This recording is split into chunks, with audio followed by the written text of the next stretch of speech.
So, Mr. Beast channel crew member Kris Tyson has been exposed for allegedly buying pedophile artwork depicting a child in a sexual context and texting a minor inappropriately. Let's dig into this news and see how bad this really is, and maybe we can find out the truth.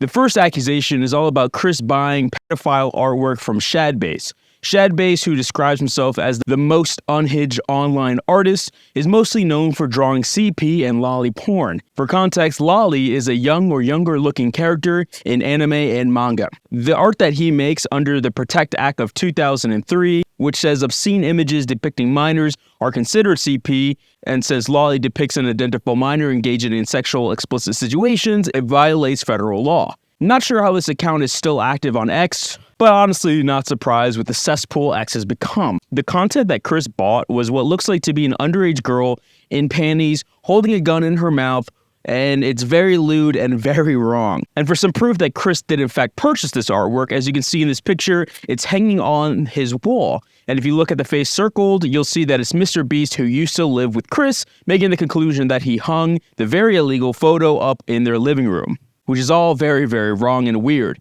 Some other info that dropped were 2 tweets from Kris. Nothing gets my knob cranking like some lolly, and that bitch looked good for a 4-year-old. Now, I'm not really sure if these tweets existed because the account that tweeted them is now suspended, and the Wayback Machine did not archive these past tweets. However, Keemstar went on the record publicly to say cranking knob tweet was 100% real. Either way, it's worth bringing to the forefront as a pattern behavior. All this is not looking good for Kris, and I can only imagine what else he purchased or downloaded from this guy. I mean, if you're putting this up on your wall, I can't even imagine what you're keeping in your hard drives. This looks bad, but the looks get worse. Not too long after owning these images were brought to light, Kris was accused of talking to a minor. 2 videos over the last 30 days outline an alleged sexually inappropriate relationship with a minor that started with the minor at age 13 with plans to meet up with the same minor at age 16. Now, I'm not going to go in depth with these allegations.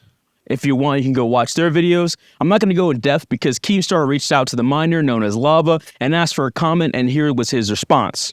I was not groomed by Kris. I did not meet Kris by myself.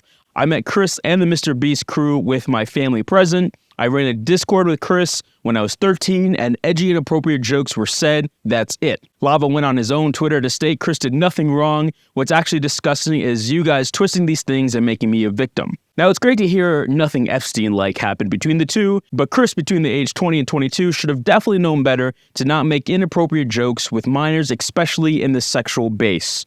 There's not much we can do but advocate Kris should be removed from any future Mr. Beast videos since they're primarily aimed at children, seeing as Kris clearly doesn't know how to interact with children appropriately. An apology video could go a long way with Kris saying they have changed and no longer interact and have learned from their past behaviors, but I doubt that's going to happen and they're going to move on from it silently. So that's it for this video. Drop a comment letting me know your thoughts. See you next time.